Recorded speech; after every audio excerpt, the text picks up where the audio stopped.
Nous allons commencer aujourd'hui une série de petits témoignages sur des grands anciens du Charret, les grands ascendants, comme aurait dit le poète René Char, avec aujourd'hui à nos côtés Pascal Pochelu et Michel Etcheverry, qu'on va découvrir et qui vont nous raconter ce qu'ils ont vécu à la pelote et dans notre spécialité. Alors, chacun, pouvez-vous me dire votre date et lieu de naissance? Moi, je suis né à Hasparren, le 25 juin 1943. J'ai vécu, donc, non pas à Hasparren même, mais dans le quartier Urcurail, qui est à 5 km d'Hasparren. Et c'est là que, petit à petit, depuis l'enfance, j'ai pris un peu goût à la pelote, parce que la seule distraction qu'on avait, c'était évidemment la pelote. Voilà pour moi, mes débuts. D'accord. Pascal? Né le 12 juin 1945 à Hasparren, et j'ai découvert la pelote de deux manières. Je jouais à Hasparren à Yoko un peu, et ça n'a pas duré parce que j'étais venu ensuite pensionnaire au collège de Tchikopar dans les années 56-58. Et c'est là que j'ai découvert le chalet. Le chalet. D'accord. Donc vos clubs respectifs, à la base, c'est... Hasparren, l'Arnourswijk, pour moi. Moi non, moi je n'ai pas été dans un club jusqu'à ce qu'à Saint-Palais, je m'intéresse au club à partir des années 70, parce qu'auparavant j'avais commencé à faire jouer à main nue seulement les élèves de Tchekopar et de Garikoitsénia aussi, en Union Basque. Et à l'époque, il n'existait pas de championnat de jeunes. Et moi, j'avais beaucoup d'enfants de tous les villages autour de Saint-Palais qui avaient envie de jouer à main nue, comme ils disaient, à la pelote, parce que jouer à la pelote, c'était jouer à main nue ici, dans tous nos villages autour de Saint-Palais. Et ça m'avait frappé. Et après mon service militaire, j'avais commencé à m'intéresser à eux et à les faire jouer en compétition plus ou moins, et également sur place en tournoi, mais à main nue seulement. Et le chalet est venu s'ajouter parce que un de mes collègues, qui s'appelait le frère Charles, y jouait, et c'était un bétaramite aussi. Alors ça rejoint ce que Pascal a dit. Donc ce milieu de père bétaramite avait l'habitude de jouer à chalet. Voilà comment le chalet aussi a rejoint la main nue que je pratiquais déjà avec les petits.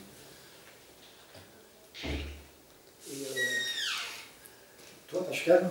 Alors moi, en tant que joueur... Tes premiers pas à Charret, c'était, qui t'a amené vers le Charret? qui m'a amené... Comment tu l'as Michel, découvert? c'est-à-dire que moi j'avais découvert à Hasparren un peu avec un professeur qui était un ancien, il s'appelait Ayerza, on l'appelait Cochet, mais je ne sais pas son prénom, ça veut dire... Bon. Alors, quand je suis venu ici à Saint-Palais en 58, j'ai davantage joué à chalet. Et comme je suis reparti ensuite à Ustaritz, ça a été fini. Et c'est dans les années 68, quand je suis revenu, que j'ai fait la connaissance de Michel à travers la pelote basque. Parce que Michel venait à Garikoitsénia avec joueur de main nue, et il m'avait demandé si je pouvais lui donner un coup de main. Et on est parti comme ça. Il m'a introduit dans ce monde de la pelote à Saint-Palais. Et donc, à Etchekopar, il y avait le frère dont il parle, qui jouait très bien, ainsi que le directeur qui était là avec Prévost, mais qui n'était pas bon, lui. Il fallait jouer avec des casques à ce moment-là. Mais ce n'était pas la mode. Et voilà, c'est comme ça que j'ai découvert. En plus, au collège de Tchikopar Michel, avec peut-être le père Cazenave, je ne sais pas, avait fait dans les travaux pratiques, apprendre aux élèves à faire un chalet. Voilà. Et donc moi j'étais un petit peu dans mon élément par rapport. Alors on s'est mis à jouer, nous, Michel, son frère, Borda, qui c'est qu'il y avait d'autres, à Domezen. On allait à Domezen jouer à chalet.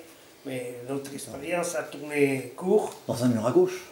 Non, trinquet. Le trinquet du curé. Du curé. Le curé de Domezin, tout le monde le connaît ici, ici, Goyenech. Il prenait les cas, pas sociaux, mais plus ou moins, qui étaient souvent déjà renvoyés de divers établissements, et il les envoyait ici, comme on disait à l'époque, plus ou moins grossièrement, pour les dresser.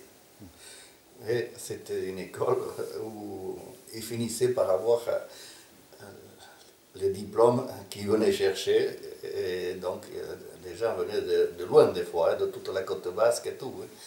Et c'était une école un peu spéciale, quoi. Un peu spéciale. C'était fait également pour des élèves de milieu social un petit peu élevé, qui pouvaient payer. Oui, il y avait le tour, il y avait les deux extrêmes. Oui.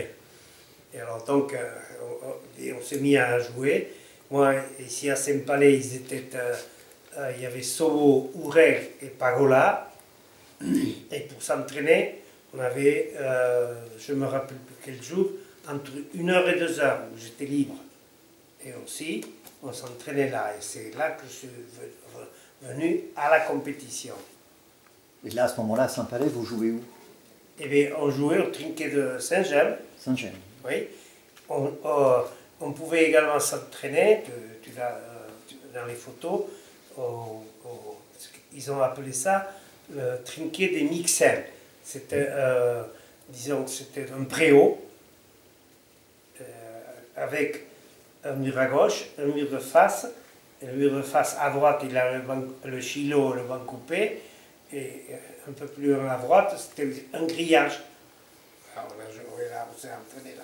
C'était dans le cadre de l'école Etchekopar où nous étions enseignants et où j'ai... Tous les deux à Etchekopar. Oui, c'était la cour de récréation en quelque sorte d'Etchekopar. Et quand il pleuvait, évidemment, c'était ce petit abri qui était très sollicité. Et quand il n'y avait pas trop de monde dedans,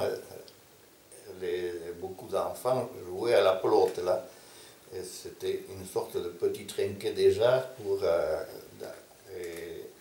il y avait également à Etchekopar deux murs de frontons, mais qui donnaient sur la route. Et là, ça jouait à bloc à la pelote à l'époque.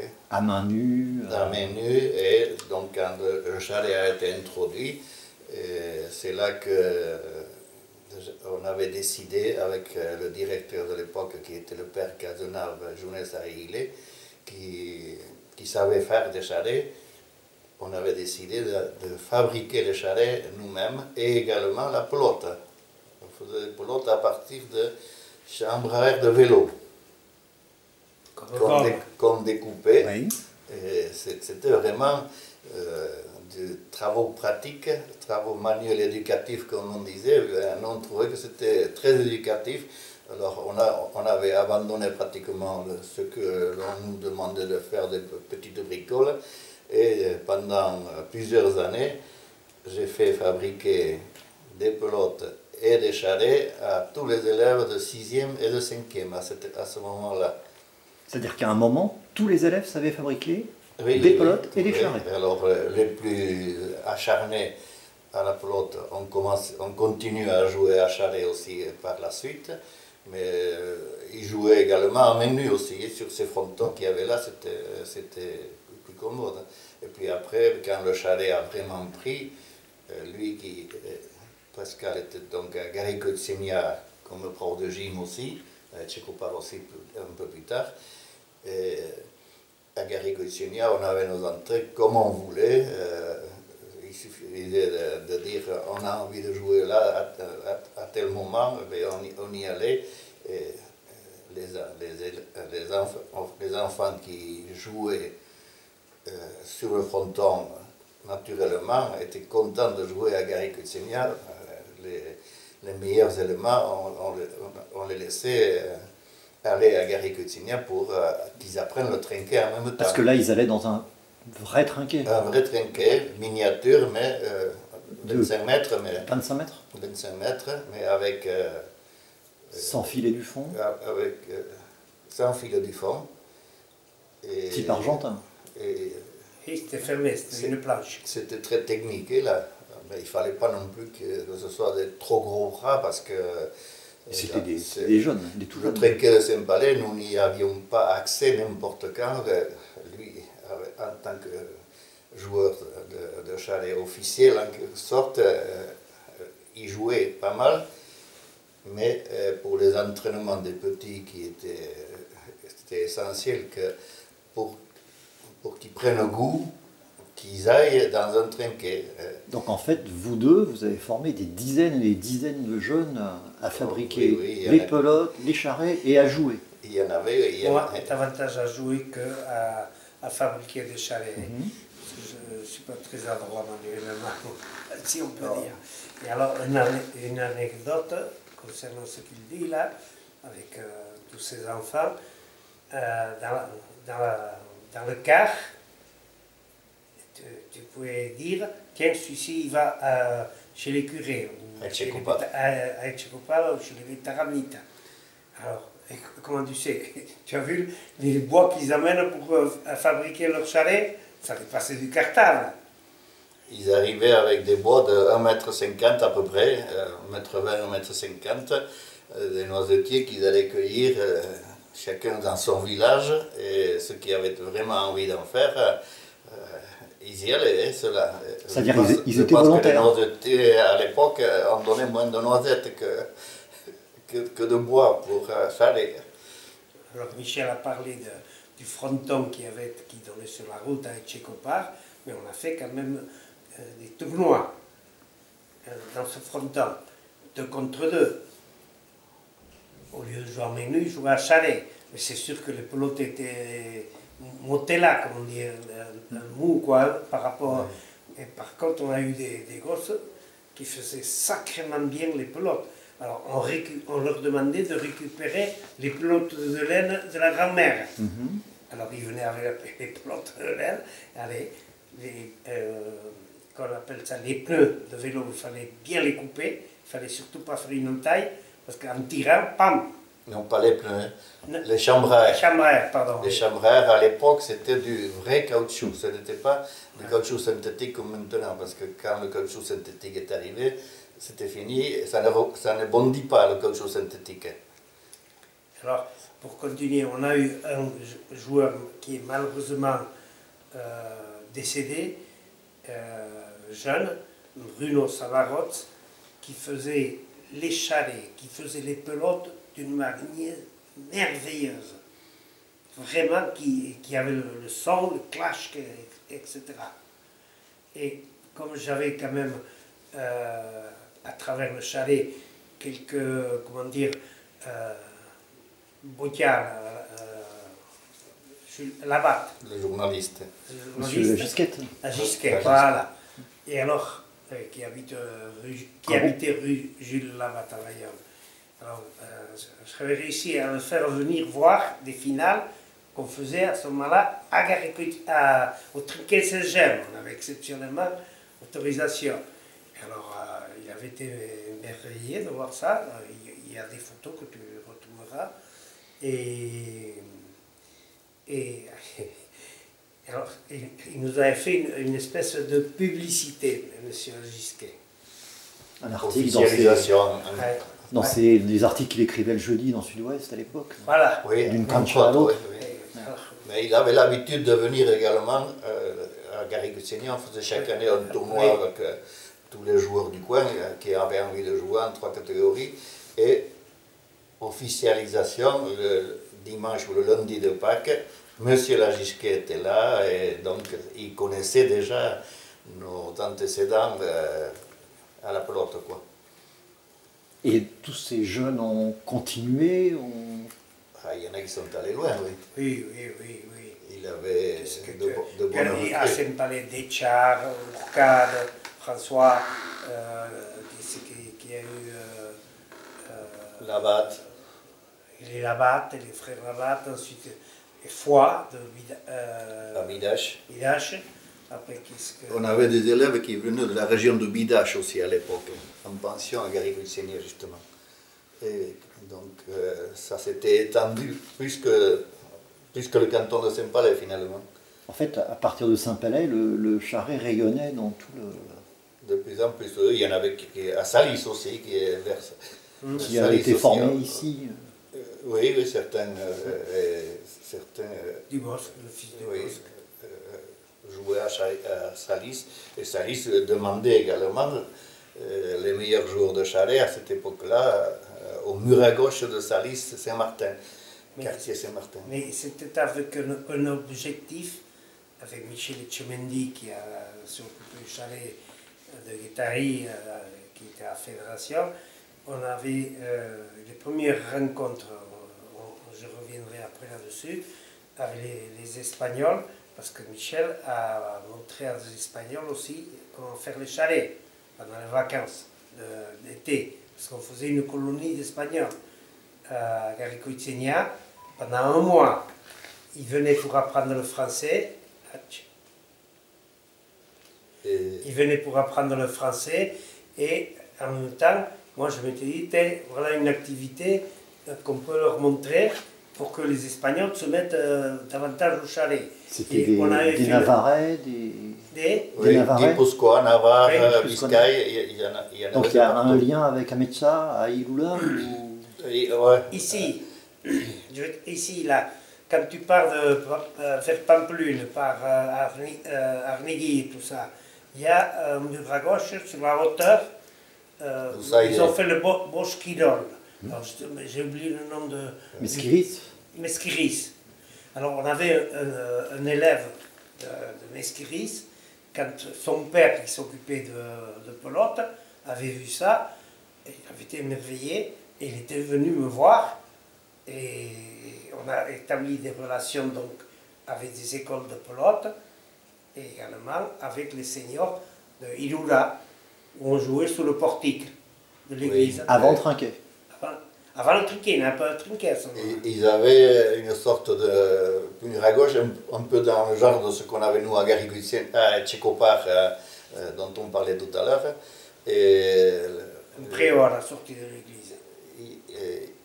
On a eu fait des échanges avec eux, avec les jeunes aussi, pas que les seniors. Bon, mais pour en revenir Alors, à tout ça, c'est à partir des mouvements qui naissait de Saint-Palais et Tchécopar, Garrigou-de-Seigneur, ça rayonnait voilà. sur la vallée, les vallées basques, et ça rayonnait aussi côté... espagnol. Oui, Alors, oui. pour en revenir à Salis, si tu veux, moi, j'avais eu l'idée, et Michel Tchemeli est tout à fait d'accord, pour qu'on fasse venir les Espagnols dans ces tournois d'été pour relancer le chalet, parce qu'eux, ils ont des murs à gauche, et ils n'avaient pas de trinquet. Quand tu dis relancer, avant ils jouaient pas du tout, avant de découvrir? Oui, un petit peu. Ils faisaient, je ne sais pas où ils allaient s'entraîner d'ailleurs. À Iloula. Non, pour les championnats du monde. Ah, pour les championnats du monde. Ils connaissaient la Pampelune, spécialité. je crois qu'il y avait à ce moment-là. Oui, Pampelune. Oui. Ils connaissaient la spécialité, mais ils jouaient pas beaucoup en fait. Non. Il y avait le trinquet de Pampelune, mais il était difficile d'accès pour les amateurs, quoi. C'était payant. Ouais. Et alors donc, mais ils n'ont pas accroché parce que il faut aller jusqu'à Salis de Pampelune, Iloula et Ou de compagnie. Guipuscoa, oui. C'est-à-dire que là, à ce moment-là, vous tentez de lancer le charret en mur à gauche. Oui, moi j'ai essayé. 36 mètres, 30 mètres 30 mètres. 30 mètres, oui. À Salis. De préférence. Oui, ici, à Salis, c'était 30 mètres, mais eux, là-bas, c'était surtout des murs à gauche de 36 mètres. Oui. C'était déjà différent. Alors, il y a un seul joueur dans ma carrière d'entraîneur ou de joueur qui, en mur à gauche, faisait un geste qu'on ne fait même pas en trinquet. Quand tu touches la paroi de gauche, tu prends la pelote avec la gauche. Et en mur à gauche, c'était Prat ou du Prat. Prat, je crois, Prat, qui oui. lui prenait la pelote, sitôt que le mur à gauche, ça touchait le mur à gauche, il prenait en volée haute. Il ne laissait pas bondir, il ne prenait pas la gauche. Il n'avait pas d'ailleurs une tribune gauche. C'était les joueurs de l'Aviron. Fanfan Prat, non? Prat. Oui. Fanfan Prat, oui. Fanfan Prat, oui. D'accord. Oui. Alors, donc, pour en venir avec les Espagnols, bon, on a fait des rencontres. Michel aussi a été. Tu as des photos. Michel, on a établi de sacrées relations avec les Espagnols. Et ensuite. Non, disons les Basques plutôt que les Espagnols. Les Navarrais. Si vous l'entendez, les ça ne leur plaît Guipuscoa. pas. Oui, surtout du côté d'Iloula. Oui. Oui, voilà, il nous a. Oui, bon, mais Non, mais. pas de polémique, s'il vous plaît. On peut, on a le droit. C'est privé, ça. Alors, donc c'est Michel qui venait les après-midi leur apprendre aux Espagnols à jouer au chalet. Et j'avais fait un tournoi. C'est-à-dire que là, vous alliez là-bas ou ils venaient? Ici, à Garicutinia. C'était des élèves qui venaient apprendre le français pendant un mois, au mois de juillet. Là, c'est l'été, c'est le camp d'été. C'était lui le coordinateur de ces cours et tout. Et donc, il avait introduit le chalet par la même occasion. En fait, à chaque occasion de votre carrière, vous Ah faites oui, la oui. promotion du chalet. Ah oui. On était Tout jeunes. le Hein. temps. Moi, j'ai beaucoup apprécié d'avoir été sélectionné. Alors, je vais venir sur, parce que tu dois avoir une question là-dessus, sur le truc, comment j'ai été sélectionné. Donc, ils me connaissaient en tant que joueur, Pagola, il y avait Pagola, qui Oureg ici. Oureg, Pagola. Sobo, bon, Sobo qui ne pouvait pas, qui est un avant, un type très adroit, qui était un boiteux. Il boiteux. Alors, on ne pouvait pas, si tu veux, il ne voulait pas Le sélectionner parce que ça faisait un boiteux qui. Truc. Voilà. Oui, il tenait sa place, hein, mais Il tenait sa place, oui. pour les sélections, Ça l'a desservi. Oui. oui, ah oui, Alors, ça, moi, j'en ai profité. il n'a pas pu être sélectionné. Moi, j'en ai profité pour prendre la place à la place de Camino. Ça, c'est les années... 72 ou 74. Oui. 74. 74 l'Uruguay. Oui, en Uruguay. Et alors, Camino, une colère terrible contre Pagola. Alors, depuis, j'ai compris pourquoi j'ai été sélectionné. Alors que Camino, il dit à tout le monde, à qui veut l'entendre, mais parce qu'à chaque partie, avec un joueur différent, je le battais. Et il ne m'a pas sélectionné. Alors, Pagola tenait la bijouterie ici à Saint-Palais. Une bijouterie. Et les entraînements se faisaient à Asparin, au piquet d'Asparin, en mettant le tambour, etc., ou en enlevant le tambour. Et Pagola, il venait avec moi, avec ma voiture, et d'Asparin, je le ramenais à Saint-Palais, parce qu'il avait sa mère qui habitait là, et où, à Saint-Jean-Pied-Port, mais c'était souvent ici à Saint-Palais. Bon. Et donc,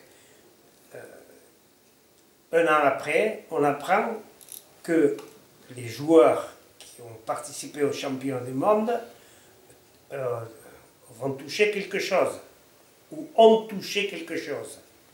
Alors, putain, moi, tous les déplacements que j'ai fait pour Pagola et compagnie, alors, c'est lui qui s'est fait payer les déplacements que je faisais. Et les deux personnes qui ont touché l'argent, c'est Pagola et Charlie Lamarck. Alors, on avait porté plainte, et je crois qu'Abbé avait dit, bon, essayons de calmer, bon, voilà. Ça a fait des dissensions entre joueurs. Oui. Là aussi, il y avait sur la côte, les amateurs comme nous, et puis ouais. certains semi-professionnels de la magouille. Voilà. Voilà que... Alors, tu avais, quand même dans les joueurs, tu avais Tchemendi qui jouait drôlement bien. Ensuite, Jean Paigui, Junka, qui a joué avec la batte. Après, qui c'est qu'il y avait d'autres? Mbeli, mais lui, il n'était pas très bon. Il venait de la Sesta Punta, oui. Et Chistera, si tu veux. Avec qui c'est qu'il y avait d'autres? Avec trucs.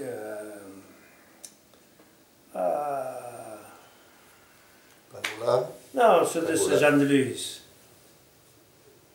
qui n'ont plus joué au chalet. Ah oui. Qui faisait les championnats à l'époque. Oui, oui, qui oui. font les championnats du monde. Oui. En 92, que je n'ai pas sélectionné, parce que Chemedi m'avait dit, si tu prends ces deux, tu vas voir un modèle monstre, ils n'en font qu'à leur tête. Amestoy ou la Sagasti. Amestoy, c'est là. Amestoy, la Sagasti. Et depuis, Amestoy ne me dit pas bonjour. Mais j'avais su Tu l'as que... sélectionné, Amestoy. Oui, mais pas à Chalet. Il jouait à Pala et à Amestoy, Pala. à Balin. Ah, j'ai un souvenir. Il a une fois, continué à Bali. je suis au Mais dernier pas les entrée. championnats du monde. Tu l'as pas sélectionné une fois? Non. Dans mon souvenir, je te Non. vois. Pour la Sagasti, oui, mais pas lui. Parce que Chemedi m'avait dit ça. D'accord. Et alors, depuis, il ne me salue plus. Un jour, au restaurant, là où ils avaient été venir voir, il avait vu que j'étais là. Ah, il s'est foutu à gueuler. Alors, j'ai appelé la serveuse. Bon, vous dites au patron que s'il continue, moi je fous le carré. Ce que j'ai mangé, moi je ne vous le paye pas, parce que je suis venu manger et tranquille, quoi. Hein. Et depuis, jamais il m'a célébré. J'ai été le voir, rien à faire. Tu as tenté de parler avec. Il fait rien. Voilà. Alors après, on a de merveilleux souvenirs. Avec vous, Paris, vous nous avez reçus comme des rois. Comme des rois. Comme il se doit. Et c'était un hôtel que vous aviez retenu à côté du Moulin Rouge. Et les élèves, Pachi, qui dormait avec moi, ensuite qui qu'il y avait, ils avaient décidé qu'ils allaient sortir. Faire un petit tour dans Paris. Faire un petit tour, un truc. Et une demi-heure après, Pachi qui me revient. Quoi, déjà? C'est mon fils, le plus jeune. Je me souviens. Mais ça coûte la peau des fesses. La tournée, j'ai plus d'argent. Et avec une qu'à dormir. Vite. Ils n'étaient pas sortis encore. Non. Bon, mais voilà. Alors avec vous, ça a été un truc, quoi. Hein. Le summum à Paris. Ouais, tu as eu un mérite phénoménal. Parce que pour faire le travail que tu as fait, toi, à Paris, moi, je ne l'aurais pas fait ici. J'étais dans une musée protégée. Vous avez fait beaucoup plus. Oh, Dans différent, d'autres en fait. conditions. Oui, mais on avait des conditions différentes aussi. Hein. Oui, on avait des conditions différentes. Attends, hein. On avait un milieu pelote, Ouais. en quelque sorte, ici, que tout est la pelote, parce que Saint-Palais, c'était le Yoko Arabi aussi, donc... Et la main nue aussi, non? La main nue aussi, oui, c'est... C'est une Dans les, nouvelle relation. dans les années 70, un peu avant, un peu après, on a commencé à former des joueurs à main nue, et l'école de pelote que soi-disant Édouard Maïté a inventée existait à Etchekopar déjà et à Garrigues-Coitzinia avant qu'ils reviennent. Oui, mais pas cette dimension. Quand Non, on même. ne l'appelait pas comme ça. Moi, si tu veux, ça a été Édouard Maïté. Je n'ai pas aimé l'esprit dans lequel il faisait, parce que quand Michel était là, on avait dit il faut qu'on fasse deux groupes de niveau, même chez les jeunes. Tu sais, Pour que ce soit homogène. homogène. Parce que, si tu veux, c'est toujours les mêmes qui étaient en finale, etc. Nous, on faisait du tout venant, en quelque sorte. Déjà, avec lui, c'était presque une sélection, quoi. Les meilleurs joueurs étaient pris en charge samedi, dimanche, à faire C'était pas la même vision. Non, parce que si tu veux, nous, on allait chercher les gosses et les trucs. Édouard Maïté, il avait tous les enseignants autour de trucs qui faisaient jouer à main nue et qui les amenaient à Édouard Maïté. Nous, on est allés les chercher, les former, etc. Et à Chalet, pareil. Tu vois, dans le truc, tu as le bouquin, tu as une photo, là, le nombre de gosses, trucs. À un moment donné, tu es intervenu pour Galassi, en quelque sorte, avec Pagola à Galassi. Il y a eu Pagola qui s'est intéressé aussi au chalet et qui avait essayé de créer, qui avait commencé à créer la section chalet à Saint-Jean-Pied-de-Port aussi. Émile, Qui a très bien tourné à une époque. Oui. c'était pour jouer lui-même en partie et il avait des jeunes aussi. Après, ça l'intéressait d'avoir des chalets. Jouer, non, c'était bien plus tard que. Il y a eu beaucoup de jeunes à un moment de la beaucoup de jeunes, oui. Alors, par exemple, le fils aîné de Pagola, comment il s'appelle? Serge, qui a joué, qui a un titre avec. Comment il s'appelle? Avec Gilbert Jory-Guibéry. Non, Non Gilbert.